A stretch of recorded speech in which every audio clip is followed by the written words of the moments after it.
Nagkausap kami noong araw na pumunta ako sa Batangas. Tumawag si President Duterte. Nagtanong siya kung kamusta yung takbo ng kampanya.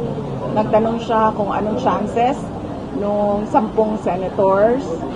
And binigyan ko siya ng realistic na numbers. And then sinabi niya, well, kung yan yung realistic, sabi niya, iiwan na lang natin sa Diyos yung miracles. At sinabi niya, since tapos na yung kampanya at eleksyon, kung pwede ko ba daw tutukan yung kaso naman niya. Na sinabi ko naman sa kanya na gagawin ko yon. Meron lang kaming mga projects na kailangan gawin sa Office of the Vice President kasi meron kasi kaming project, yung pagbabago program which should roll at the end of a school year. So dapat kasi walang pasok ang mga bata noon kapag nagro-roll out kami ng project na yon. Ito yung time na yon. So sasabay ko lang yung dalawa.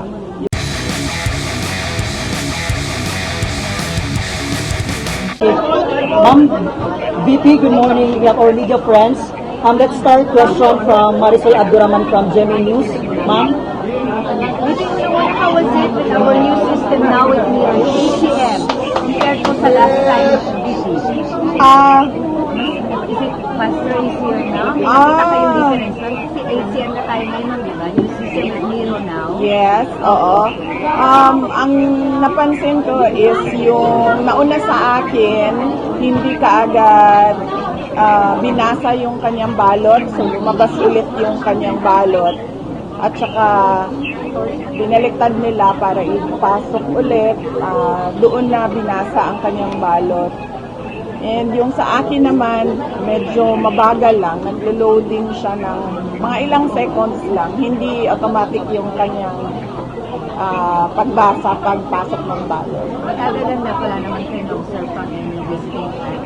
Yun lang. Ang sa akin, yung nakita ko sa nauna sa akin na hindi kagad binasa yung balot niya, nilabas ng machine yung balot, tapos inulit pa nila the second time. At yung sa akin, medyo mabagal lang siya. Yun lang naman. Oh, sorry ko, tatanungin namin ha. Si Kong Pulong at saka si Mayor Bastidor, were they able to vote na po, ma'am? Oo, hindi ko alam kung nakaboto na sila kasi hindi ko alam kung saan ang school na voting precinct ni Mayor Baste. Pero si Congressman Pulong Duterte, ang kanyang voting precinct ay sa Catalunan Grande. Okay. Ma'am, as a lawyer, paano po ito? Should PRRD win again as mayor? How will it go po, ma'am, na nandun po siya sa The Hague, ma'am? Yun ay pinag-uusapan namin ng kanyang ICC lawyer at ng kanyang Philippine lawyer kung paano siya maka-oath as a winner ng mayoral contest dito sa Davao City. So pinag-uusapan namin yun actually ng isang araw. Merong 3 options paano siya maka-oath para siya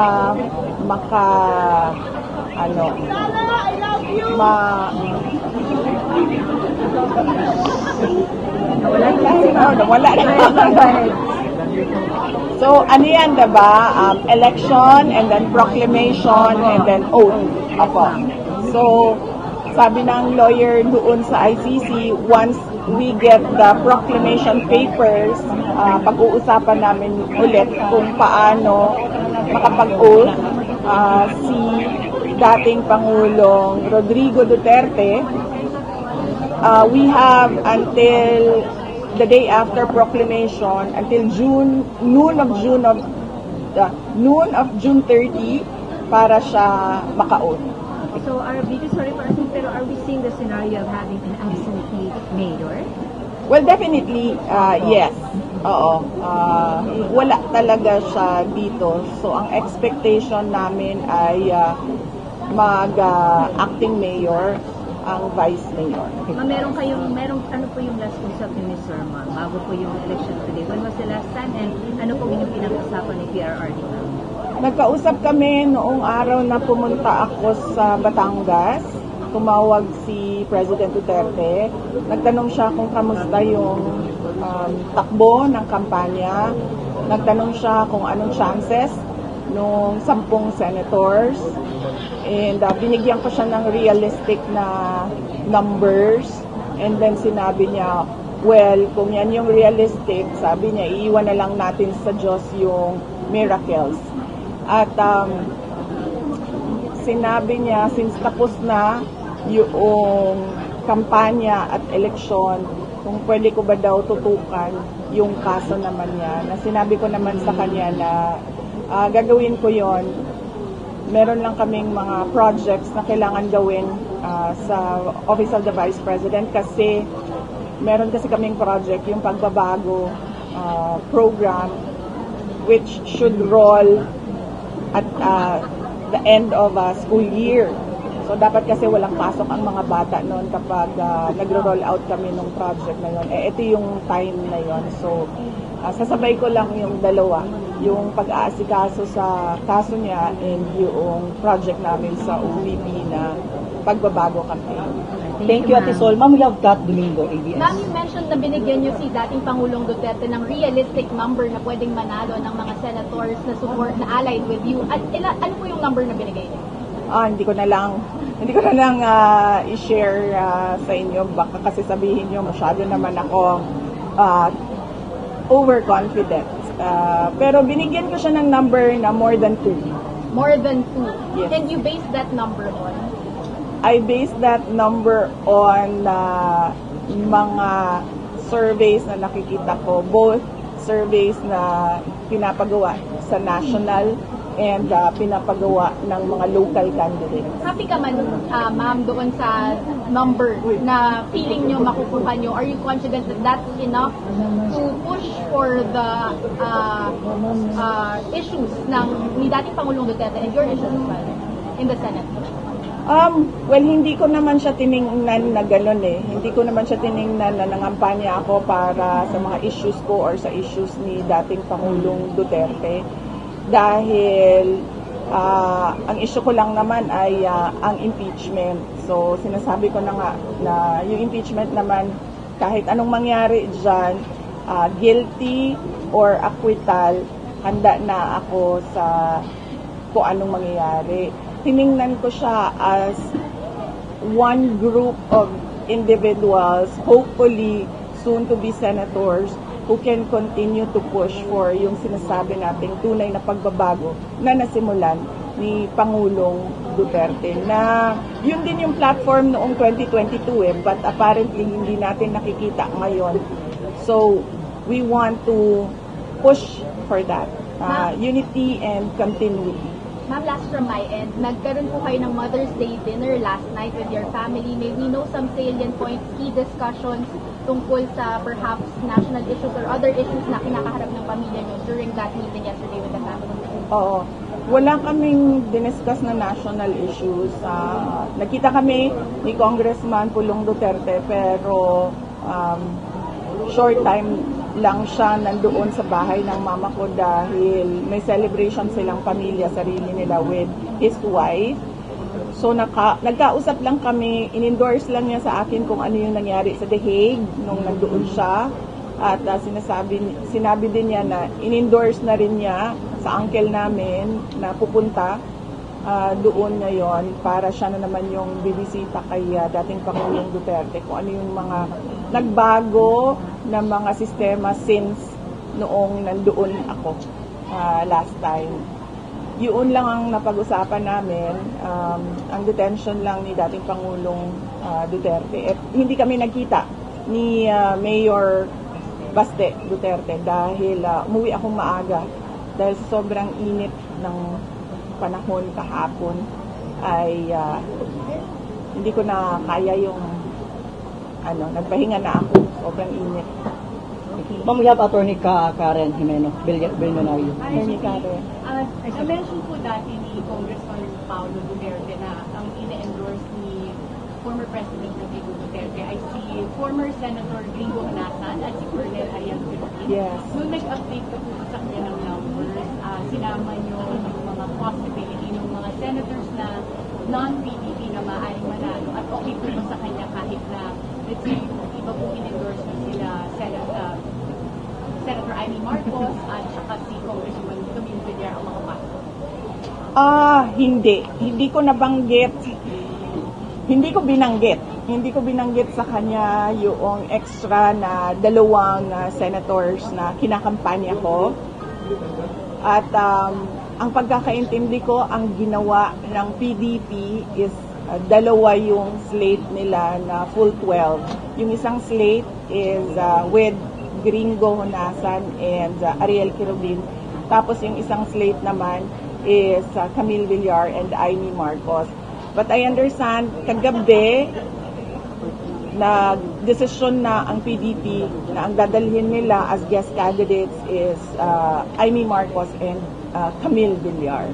I don't know kung medyo too late na siya, but hopefully matanggap pa rin ng mga kababayan natin ang balita ngayon at boboto sila with 2 additional guest candidates, Marcos and Villar.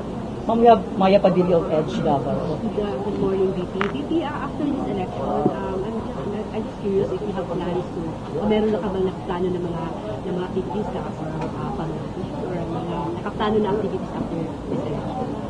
After this election, oo, yung kailangan kasi namin talaga i-roll out yung pagbabago campaign. Ito yung advocacy namin sa education ng mga bata at yung 1 million trees namin na kailangan namin matanim by end of our term ngayong 2028. But yes, hindi ko lang alam kung hahabulon kasi makakahabol yung procurement namin for this time. Pero yun yung plano. The plan is roll out the pagbabago campaign since ang target nun is walang pasok ang mga bata kapag kami nangangampanya noong edukasyon. Pangalawa is the pasasalamat program ng Office of the Vice President. Yearly na pasasalamat namin yon. It happens in June. And then the other one is our LGBTQ celebration. Sa June din nangyayari yon. At yung pang-apat is yung Independence Day celebration with Filipino community in another country. Pinag-uusapan pa kasi namin ngayon kung paano gagawin yon. Sa June 12 yon at sa ibang bansa yon. At yung isa pa pala is yung May 31 na binubuo namin na gathering sa The Hague. Ito yung ICC Send Him Home na rally namin sa May 31. Ma'am, Birthday niyo po, ma'am? Yes, oo. Kasi nandoon na rin ako kasi pinromise ko sa mga magulang ko na mag-birthday ako na nandyan silang dalawa. So pupunta kami ng mother ko para mag-celebrate with former President Duterte. And then pagkatapos namin pumasok doon sa loob, I can do a gathering, a discussion, a forum with mga kababayan nating OFW doon sa The Hague. So yun. So that's 1, 2, 3, 4, 5 more. Yes. Okay, thank you. Ang impeachment, iniiwan ko na yan sa mga abogado. Ina-update lang nila ako sa mga challenges na na-encounter nila sa kanilang paghahanda, and as much as kaya ko, tinutulungan ko sila at sinasagot ko yung mga tanong nila at I point them to the right direction kung saan kukunin yung mga documents for preparations para sa impeachment trial. Ma'am, good morning, VP.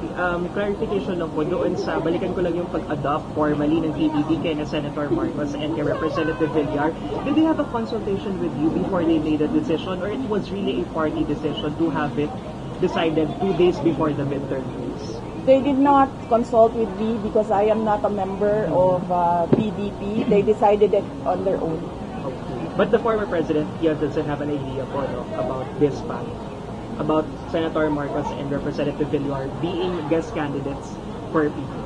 Well, I do not know because the lawyers who visit him every day, every morning, they give him updates as well with what is happening in the campaign and what will happen in the elections.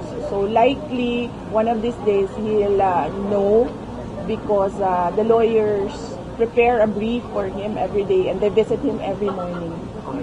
SMN9, go ahead. VP, naniniwala po ba kayo na malaki ang papel ng kalalak ito para sa inyong faith and destiny na sinasabi po ni Tatay Digong? And then, is there any other way po to survive this dark chapter of the Philippine history? Oh, okay. Number one, faith and destiny. Usually kasi pag panganak mo, sinulat na yan eh. So, kahit anong ilag mo or iwas mo or kahit ano pang gawin mong iyak at lahat na mangyayari kasi talaga ang mangyayari sa buhay mo. Hindi mo ma-prevent yan. Malilihis ka lang siguro ng daan pero babalik ka rin doon where your faith and destiny line is. So, might as well for your peace, tanggapin mo na lang kung ano yung mangyayari. Dark chapter sa history ng bayan natin. I really do hope so. We did our best in campaigning for new individuals in the Senate, and I hope that we made the messaging clear for our kababayans to understand why they should vote straight for the PDP Laban senators. Or Jill Relator, ma'am, of One Mindanao GM. Ano nga ba yung tanong? Update from the lawyers regarding the update for the immediate release sa FPRRD. Update from the lawyers sa appeal na for immediate release sa FPRRD. Okay. Ang pagkakaintindi ko, wala pang na-file na interim release request ang mga lawyers because they need more documents for submission to the court at ayaw nilang mag-submit ng kulang-kulang na documents. Ayaw ng abogado ng ganun. Gusto niya kompleto yung IR petition, interim release petition niya with supporting documents at ginagawa pa nila yun. Ma'am, any thoughts on the report na meron rampant na vote buying yung bisperas yesterday, ma'am, a night before pa ng election? Well, nabalitaan ko, merong certain personalities and their residences last night na nag-release ng mga pera at sinabi ko lang sa mga tao, i-document nyo lang and then isulat nyo lang kung ano yung na-witness ninyo doon and then we will deal with it after election day na. Okay ka? Ma'am, Davao today. whatever the outcome of local elections, what would be your reminders sa mga supporters ninyo? Ang paalala ko lang naman nung nakaraan hanggang ngayon at sa susunod na halalan, unang-una sabi ko nga, yung mga pagkakamali natin as voters, paulit-ulit yun every election. Pumipili tayo kung sino yung sikat, kung sino yung napapatawa tayo, kung sino yung sumasayaw, kumakanta, na-entertain tayo. Hindi na natin tinatanong sa kanila kung ano ba yung mga pangako nila na tinupad nila, na sinabi nila gagawin nila para sa bayan. Pangalawa, political dynasties. Automatic yung boto natin kapag galing sa malaking politika na pamilya. So, dapat baguhin natin yon. Tinatanong dapat natin ang kandidato, yes, you are a Duterte, but ano ba ang abilidad mo, ano ba ang kapasidad mo? Hindi na ako lumayo para wala nang matamaan, dito na lang sa akin personal ang halimbawa. Pangatlo, ano nga ba yung pangatlo? Paulit-ulit yun, hindi ko pa rin memorize hanggang ngayon. Yes. The vote buying na sinasabi ko na dahil pagod na tayo sa mga politiko na paulit-ulit na lang ang sinasabi pero wala naman tayong nakikitang pagbabago. Ang ginagawa natin, shortcut natin kung kanino ako nakatanggap ng 200, ng 300, apparently kahapon 500 ang bigayan. kanina ako nakatanggap ng 500, ayun na lang iboboto ko, pare-pareho naman sila lang sinasabi. Wala namang mangyayari after elections. So, yun yung mga paalala na kailangan pag-isipan ng mabuti ng mga kababayan natin at kailangan magkaisa tayo, magkaintindihan tayo na baguhin natin yung maling ugali na ito. Ma'am, by my Benedicto of Radyo Pilipinas. Lang, ma'am, why are you wearing black today? Because these are dark times. These are dark times for the country. Hindi talaga nakakatuwa yung nangyayari sa bayan natin. We would expect na kung merong continuity, ibig sabihin merong continuity ng big build. Merong continuity ng build projects, but apparently we don't see that at all. As an example na lang, wag na tayong lumayo. Meron tayong big ticket projects sa Davao City, di ba? Tulad ng high priority bus system that is going nowhere. Na dapat sana ay nagawa na ngayon para nakikita na ng mga kapitbahay natin dito sa Mindanao na pwede naman palang merong maganda, malinis at mabilis na transport system para for goods and people. So hindi natin nakikita yon. Pero ang pangako noon ay itutuloy yan. Kaya sinasabi ko, time is up. Hindi na pwedeng patahimik na lang. Dapat meron na talagang magsabi na hindi nagagawa ng administrasyon ko ano yung karapat-dapat para sa bayan. Ma'am Gab Grappler, go ahead, sir. Ma'am, nakaboto po ba si FDR dito? Or kung hindi po siya nakaboto sa dahil, ano daw po explanation? Kasi pwede po siya bumoto. Hindi siya pwedeng bumoto kasi hindi naman siya nakaregister sa absentee voting. And then, ang pagkakaintindi ko, sinubukan nung lawyers niya na magpaalam sa COMELEC na kung pwede bumoto si dating Pangulong Duterte outside of the absentee voting law.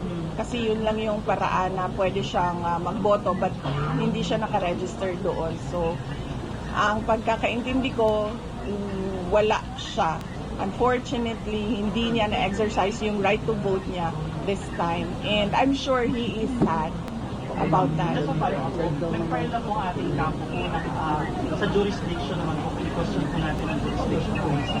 Confident po ba tayo doon? At may po ba ang ICC lawyers natin? That is something that the lawyers should answer, yung confidence level nila doon sa kanilang arguments and sa sinubmit nila sa korte. Pero kung ako as an individual, I would say yes, and I hope the judges will listen dahil ito na rin yung posisyon natin noong nag-appeal tayo sa ICC. Posisyon natin as a country. Ito na yon. Sinubmit na natin itong argument na ito noon when we appealed to the ICC. Pero hindi nila tinake up at hindi nila pinansin. Kaya kung makita ninyo doon sa decision, merong mga dissenting opinion doon. At yung sinight nila na expert, yun din yung expert na kinuha namin to argue jurisdiction this time. And we really hope and pray na makinig yung ICC judges. Karin Beltran, ma'am of RMN News. Hello po, Titi. Good morning po. Ang dami po na mga supporters na namamalagi sa labas ng bahay ni FDR. Ano po masasabi natin sa kanila? In the recent po, Titi, may nagsabi po galing sa PNP na fake news daw po yung sinasabing pag-pray. Pero nananatili pa rin po sila sa labas ng bahay ni FDR at maging sa bahay ni Congressman Bulong. Ano po masasabi natin sa kanila? Message po. Well, unang-una, nagpapasalamat ako sa mga kababayan natin na patuloy na nagmamahal at sumusuporta at nagdarasal para sa pagbabalik ni dating Pangulong Rodrigo Duterte. Pangalawa, nagsuggest na ako kay Hanilet kasi bahay nila yan. Sabi ko, buksan mo na lang para sa mga tao para nakikita nila kung saan ba kumain si Pangulong Duterte, saan siya natulog, ganon. Sabi ko, para ma-share namin yung buhay ni Pangulong Duterte. So yun.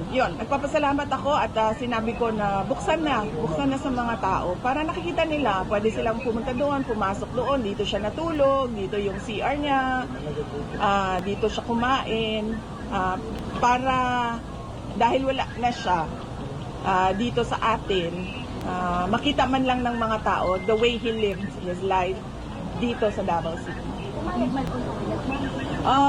Hindi pa siya, busy pa kasi siya sa dami-dami na medyo nadiskaril kasi yung pagnenegosyo niya at lahat-lahat na dahil sa mga pangyayari. But I'm sure papayag yan kasi ano din sa kanya, special din sa kanya yung bahay na yan kasi yun nga, before pa man kinuha, dinukot, kinidnap si dating Pangulong Duterte, ay bumibisita na yung mga tao dyan. Pero sa labas lang sila at standy lang yung nakakasama nila.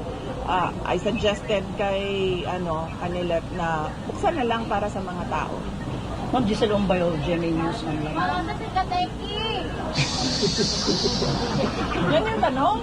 Hindi ma'am, si Giselle Umbayo po. GMA News Online. Saglit na ma'am, punas mo na si Bibi kasi may pause. Ma'am, sinabi po ni Attorney Carlo Nograles na madami daw pong legal questions kapag nanalo si former President Rodrigo Duterte at absentee leader siya. Ano po bang possible repercussions? Wala namang legal questions dyan dahil covered yan ng batas natin covered yan ng local government code.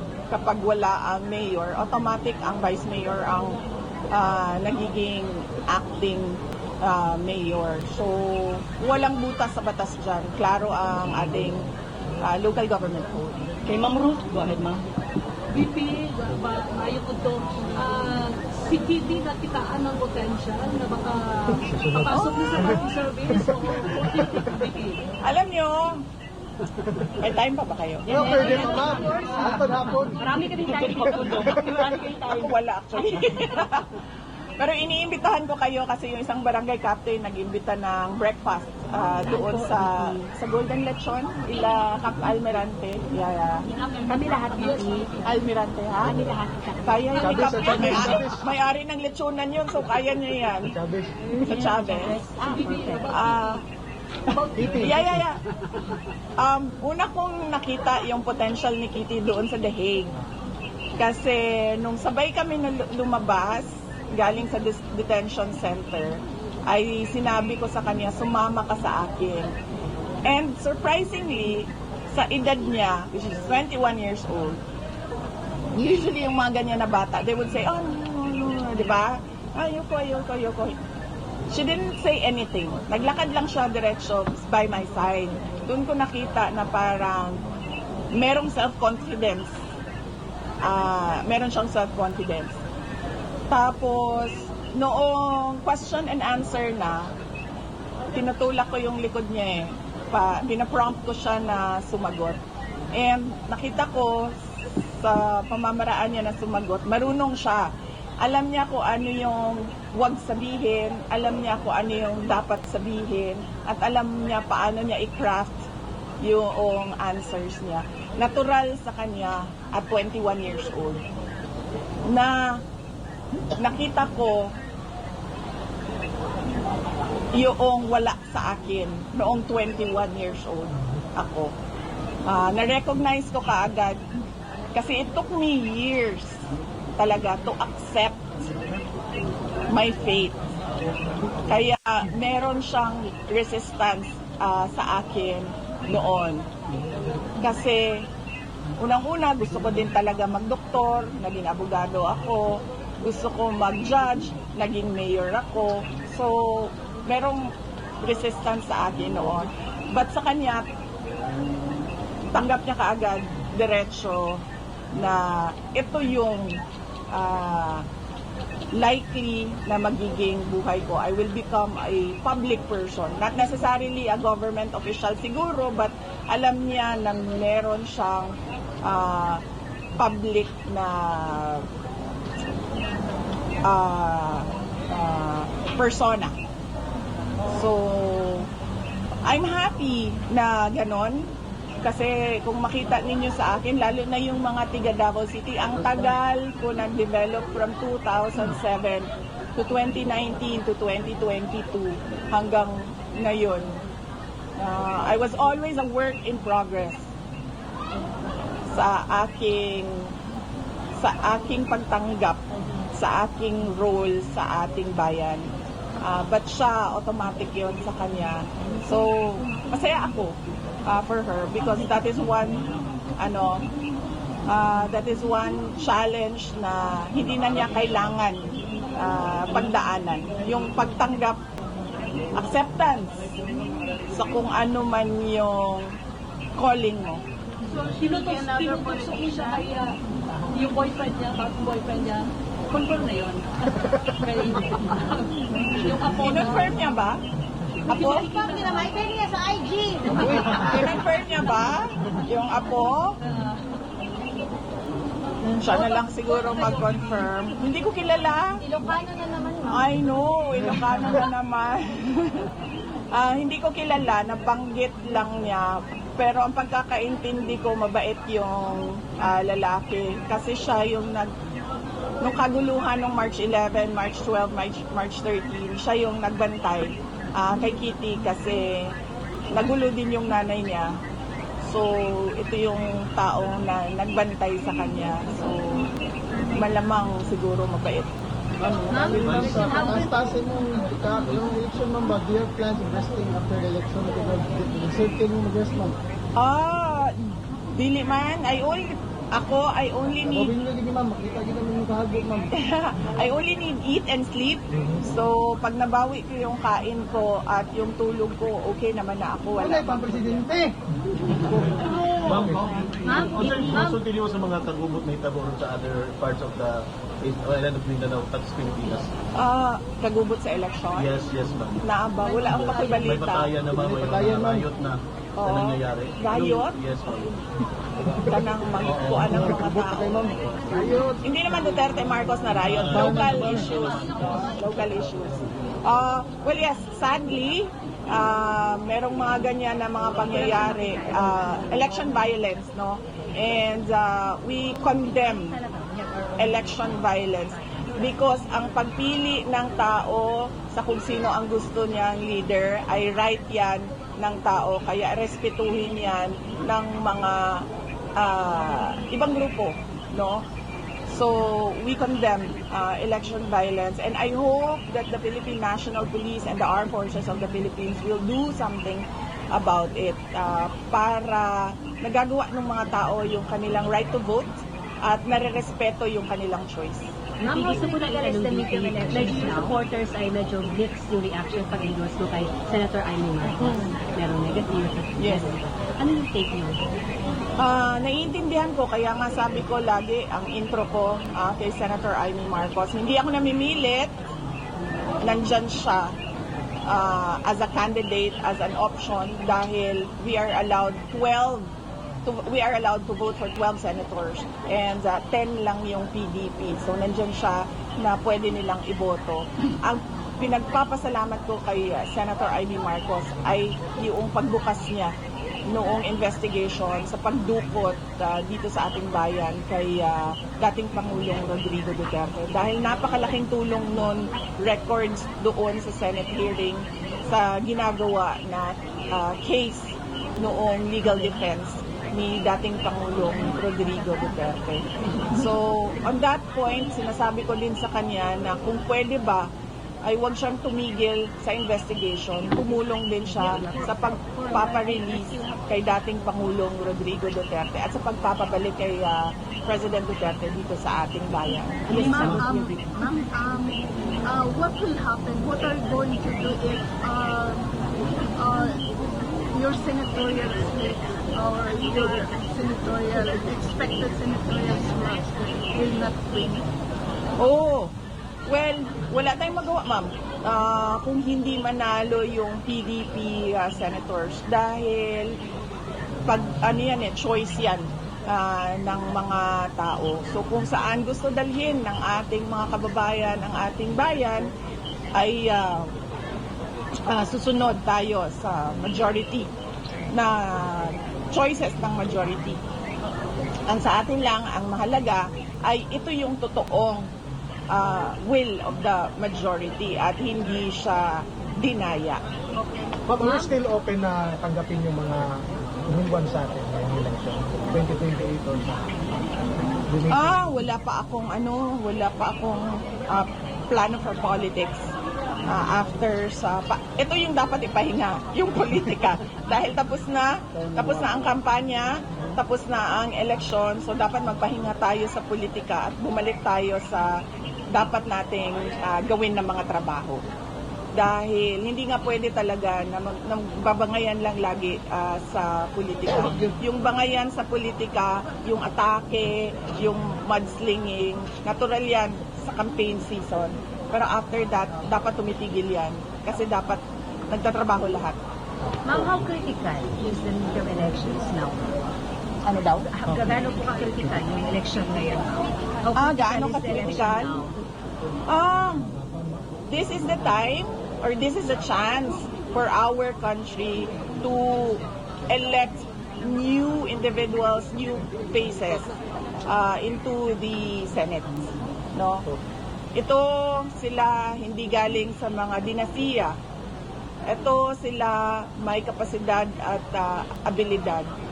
At kung gusto natin makita yung sinasabi natin na ituloy ang tunay na pagbabago, ito yung mga tao na yon. Kasi naiintindihan nila ano yung vision ni dating Pangulong Duterte para sa ating bayan.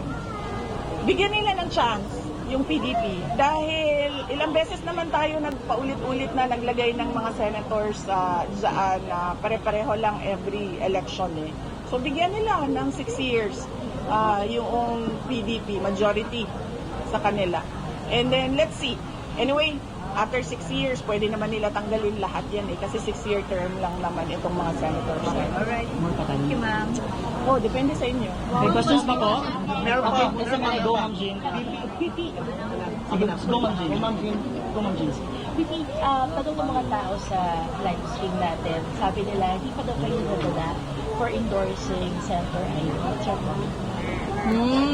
Ang sinasabi ko dyan lagi ay si Senator Amy is not BBM, just like Rodrigo Duterte is not Sara Duterte.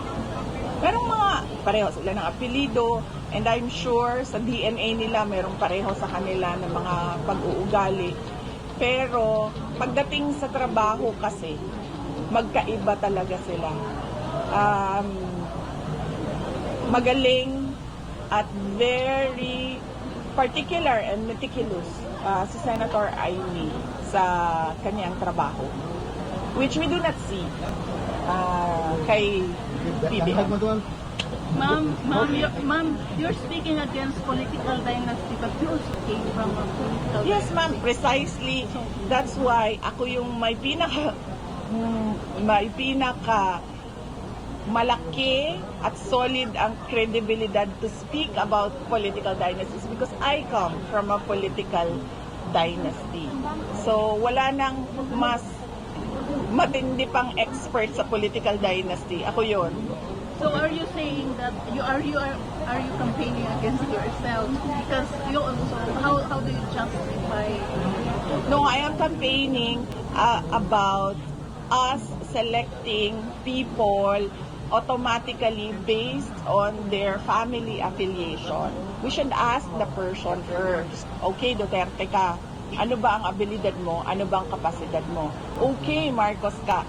Ano ba ang abilidad mo? Ano ba ang kapasidad mo? Hindi automatic yon na parang tipong pag-anak, asawa, kapatid, pamangkin, automatic na. Absent a law, that is the most that we can do as voters. Question the capacity and the competence of the candidate. Ang next question me is, suportahan ko ba ang batas ng anti-political dynasty? Yes, ma'am. Bibigyan nila ako ng pagkakataon na sumulat, ako yung susulat. Ako yung pinakamagaling sa political dynasty. Ma'am, ilang limit ang bibigay mo for political dynasty? How many members? Hindi ko pa sinusulat. Pero pag bigyan ninyo ako ng chance na sumulat, ako susulat yan. Ma'am, inopen niyo sa... Ito si Ronald Cardema, hindi man lang nag-consult sa akin paano isulat yung articles of impeachment. Tuloy, ewan ko. Maganda ba pagkasulat niya? Oo nga pala, Hindi ba na-file, ma'am, kasi holiday po? Tuesday, I think, or tomorrow, he will be filing it, ma'am. Ma'am, ano po? Kung tinanulan niya ako, di ako sumulat niya. Mas Pero maganda yan will pagkasulat. you support, ma'am? Kompleto yan. At Will you support yung... I don't have a vote in the House of Representatives so Ma'am, But your take on that, ma'am? Yung pag-file po niya ng impeachment against the president. well, yun siguro ang damdamin ng Duterte Youth at yun yung consensus ng members ng Duterte Youth Party List. So malamang kaya nila ginawa kasi nga yun yung gusto ng majority ng kanilang party list. And we can only watch and maybe support him. But I've not read the articles of impeachment. So hindi ko alam gaano siya kaganda pagkasulat. At gaano kaganda yung supporting documents para sa evidence. ma'am, how does your family feel about your stance on political dynasty? Quiet sila. Hindi nila quiet sila. Hindi, walang nagte-take up ng lahat kasi ang pinag-uusapan is yung detention ni PRD sa Hague. So walang nag-bring up ng politics sa bahay. Hindi sila na-offend na parang you're not actually actively campaigning for them? Oh, I did campaign for them. Hinabol ko yung rally nila dito, yung meeting de avance nila dito from Batangas to dito. Kaso sobrang lakas daw ng ulan, na shorten yung rally nila. So hindi ko siya inabutan. And I made sure to record videos endorsing them. Nag-endorso ako sa kanila. Ma'am, do you worry about the condition now of the president at The Hague? Or if there's something that you worry about him, ano po yun? Ang worry ko, ma'am, ay baka ma-slide.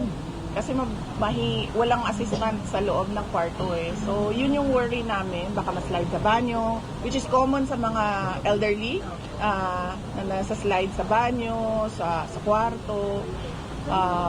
Yun yung worry ko. Wala naman akong worry sa mga gamot niya kasi may nurse. So, ina-assist siya sa pag-inom ng kanyang mga kinakailangan na gamot. Wala din kaming problema sa food kasi minomonitor yung intake niya ng mga lawyers, ng mga doctors. Ang problema lang talaga namin ay yung mga kapag gumalaw siya, wala siyang assistant. But naiintindihan ko din na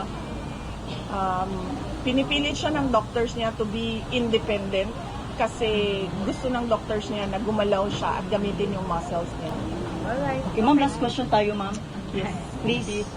Okay, go ahead. I know, hello Silingan, Bangkal Baya po. Anyway, ma'am, I know it's quite premature, but what is your birthday message this coming May 31? Wait lang. Hindi ko pa na sa lahat ng bagay yan. Ang hindi ko na Makahirap. Birthday wish. Birthday wish, This May ma'am. 31 po. Birthday wish na lang, ma'am. Sige. Wala, ang hirap ng tanong. Oo, ang hirap ng tanong mo kasi Lugawan mo, Carla. dalawa yan eh. Unang-una para sa bayan. Ito yung